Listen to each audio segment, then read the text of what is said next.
This was a vault that only a fool could open. Its key was an intelligence test, and only someone with an IQ of 0 could pass. It was built to challenge the top-level thief with an IQ of 300. Sure enough, even though the thief deliberately cleared his mind, the test stopped at 35. The thief found it unbelievable. How could someone really have an IQ of 0? At that moment, his companion suggested that if the man watched a woman undress, his IQ would drop. The thief agreed, but was immediately hit by the woman. They discovered that whenever the thief was harmed, his IQ would drop. So they started beating him constantly, even threatening to throw him into a pot of oil. But sadly, as the day for the heist drew near, his IQ still wouldn't drop any further. His companions had no choice but to bring the crippled thief into the venue. As they watched the number steadily drop, everyone became nervous. Sadly, the test got stuck at 1, and the thief collapsed. The builder was shocked. This was the first time he had seen someone try so hard to become their true self. Suddenly, the thief had a brilliant idea. Since he couldn't lower his IQ to 0, maybe there was another way. He pulled a bunch of fish out of his pants. Eating fish could make people smarter. He started eating fish frantically,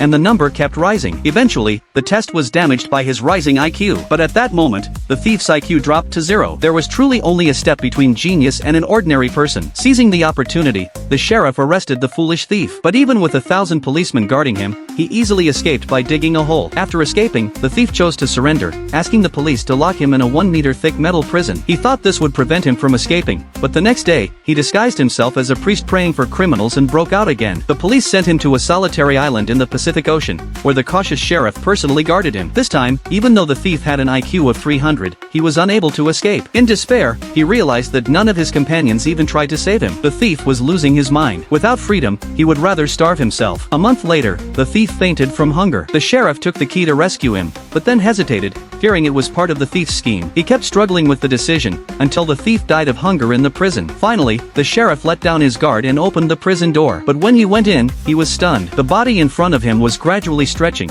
turning into a painting. It turned out this was the thief's masterpiece. He had used food as paint and his hair as a brush. While the sheriff slept, the thief had painted his dead self from the window's perspective. This artistic escape idea had actually come to the thief when he was first caught. He had volunteered to be locked alone with the sheriff on the island, just to get back at him for always hunting him down. The thief proudly closed the door, but the sheriff laughed happily. This was the thief worth chasing for a lifetime. Soon, the news broke about the thief's escape, and the hungry sheriff was finally rescued.